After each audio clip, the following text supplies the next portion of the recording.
കണ്ടോ എന്നൊക്കെ ഉള്ള കമൻ്റൊക്കെ ഞാൻ കാണാറുണ്ടെന്നുള്ളതാണ്. ഇത് മുഴുവൻ ഞാൻ ചെയ്തിട്ട് അതിനകത്ത് എൻ്റെ ഒരു PR ഇല്ല. എനിക്ക് ഞാൻ പലരെയും എൻ്റെ മിമിക്രികളിൽ പല കാലങ്ങളിൽ ഇത് ചെയ്തു വന്നിട്ടുള്ളതാണ്. ഞാൻ ചെയ്തൊരു കാര്യം മറ്റൊരാൾ ചെയ്യരുത് എന്ന് ഞാൻ വാശി പിടിക്കുന്നത് നീതിയല്ല എന്നുള്ളത് കൊണ്ടും ഞാൻ വളരെ നിർദോഷകരമായിട്ടാണ് ഇത് പല കാലത്തും ചെയ്തിട്ടുള്ളത്. ഇവരൊക്കെ ചെയ്ത പലതും അങ്ങനെ തന്നെ നിർദോഷമാണെന്നുള്ളത് കൊണ്ടും എനിക്ക് അതിനകത്ത് പ്രത്യേകിച്ച് കുഴപ്പമൊന്നും തോന്നിയിട്ടില്ല. ഉണ്ടോ ഇനി ആരെങ്കിലും? അടുത്ത ചോദ്യം.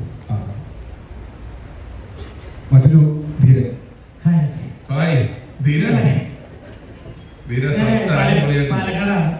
പാലക്കാടാണ്. ഞാൻ ജനിച്ചത് പാലക്കാടാണ്. അതുകൊണ്ടാണ് നീ വന്നേ? ഇവിടെ ജോലി ചെയ്യുന്നത്. ഒന്ന് പറയാനുള്ളത്, ആഭരണങ്ങളിലെ ഓർമ്മയുള്ള പരിപാടി പരിപാടിയാണ്. അതിന് പ്രത്യേക അഭിനന്ദനം ചെയ്യുന്നതിന് വെറുതെ ചെയ്യല്ല, നന്നായി പഠിച്ച് മനസ്സിലാക്കി ചെയ്യണം. അത് വളരെ സന്തോഷം.